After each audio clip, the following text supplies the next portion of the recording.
And 2020 has been a tough year for many of us, especially small business owners. Well, that's true for one Cleveland artist and entrepreneur who is determined to push forward after a series of devastating setbacks. News 5's Jay Jarvis shows us how she persevered to be able to say, "We're open." From property damage to the financial impacts of the COVID-19 pandemic, Coco's Chalky Paints has endured it all.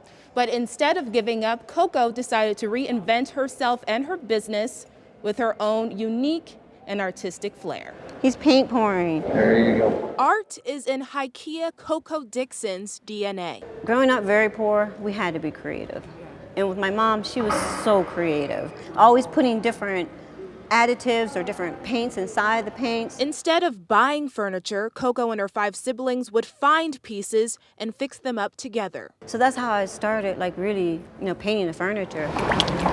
3 years ago, she decided to turn her passion into a business, creating her own line of chalky paints and powders. So I have these. Once I had the formula, I thought, okay, I've got these little bottles of paint I can make. All I need is a very small spot.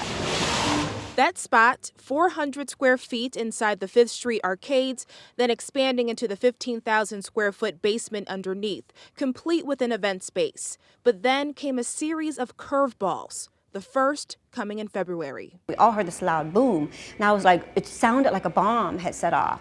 And we went inside, and there was a car that landed 30 feet inside the event space. A major setback Coco says her team was ready to bounce back from. But then came the pandemic, and the shop also suffered some damage during the riots in May. Business is definitely a fraction of what it used to be. But Coco is as optimistic as ever. Always just try to think like out of the box. Coming up with new ways to stay afloat and attract customers, like opening this plant shop in the empty storefront next to hers. It's bringing people inside the space that would never have come inside the space before because they don't realize we're down below.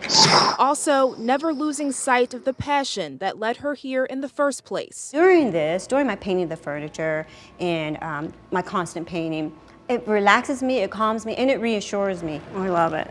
And will hopefully keep her here for years to come. I'm hanging in there because, like I said before, I know that Cleveland's coming back, and I want to be a part of it when it comes back.